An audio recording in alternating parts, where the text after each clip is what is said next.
कक्षा 12 हिंदी। जो साहित्य वर्ग के विद्यार्थी हैं,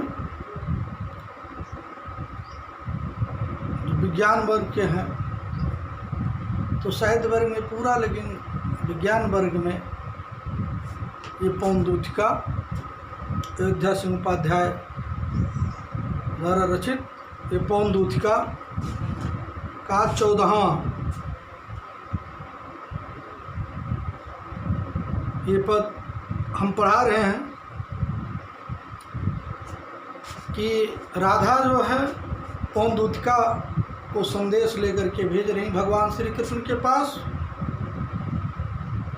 उनका जैसे कोई पहचान बताता है तो उसी तरह से पहचान बता रही हैं भगवान श्री कृष्ण का कि राजाओं का सिर पर लसा दिव्य आपीड़ होगा,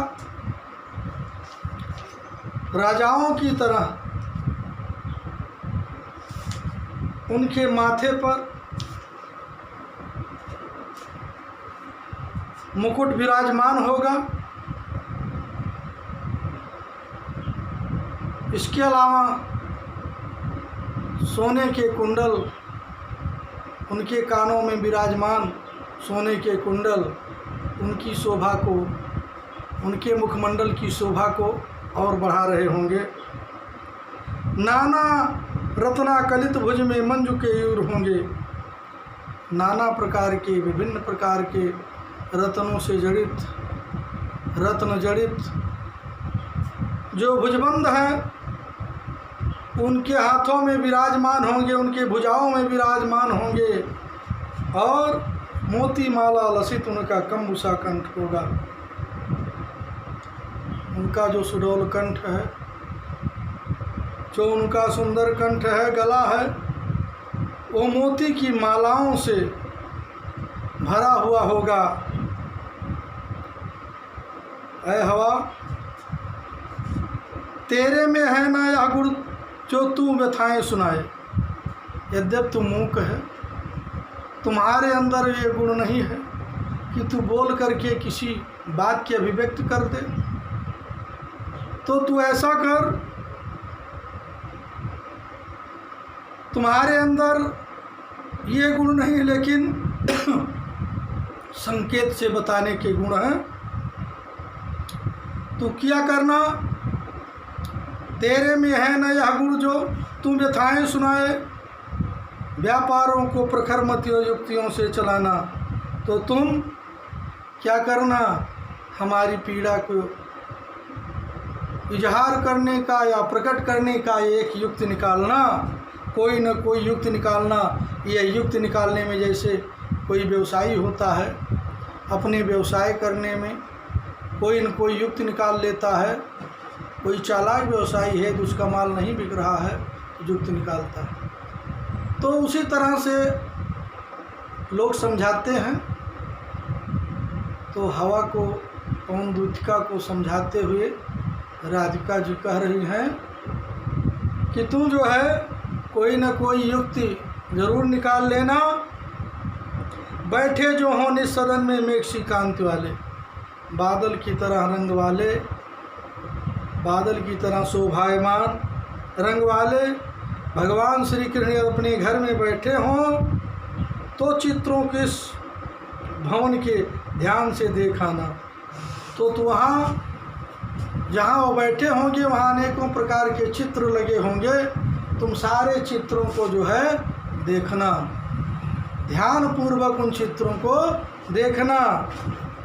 और देखने के बाद जो चित्रों में विरह विथुरा का मिले चित्र कोई, यदि तुम्हें कोई उस चित्र में विरह वेदना से व्यथित कोई विरहिणी दिखाई दे, तो जाके निकट उसको भाव से यूँ हिलाना। तो तुम उस चित्र के पास जाना, इस भाव से हिलाना कि भगवान श्री कृष्ण की जो भाव की भंगिमा है वो अपने आप, उनकी जो दृष्टि है उस चित्र की तरफ पड़ जाए और वो चकित हो उठें, प्यारे हो के चकित, जिससे चित्र को और देखें। इस भाव भंगिमा से हिलाना, इस तरह हिलाना कि भगवान श्री कृष्ण चकित होकर के उस चित्र को देखें। आशा है यूँ सूरत उनको हो सकेगी हमारी, आशा है। तो उस चित्र की विरहिणी कि जब वेदना को भगवान श्री कृष्ण देखेंगे, जो मेरे प्रियतम है कृष्ण देखेंगे, तो उनको हम लोगों की याद जरूर आएगी, हमारी याद जरूर आएगी, ऐसा हमें विश्वास है।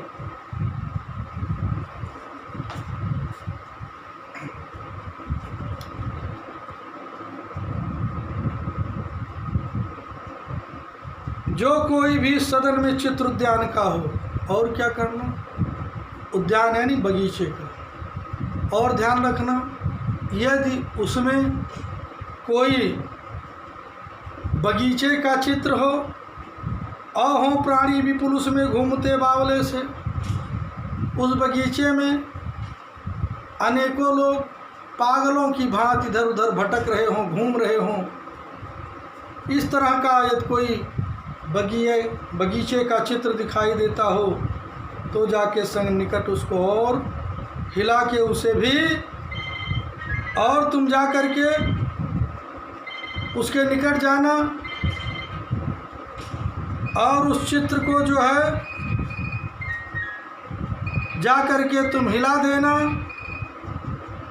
देवात्मा को सूरत ब्रज के व्याकुलों की कराना, और भगवान श्री कृष्ण को इस चीज़ का आभास कराना कि आपसे अलग हो करके, आपसे विलग हो करके,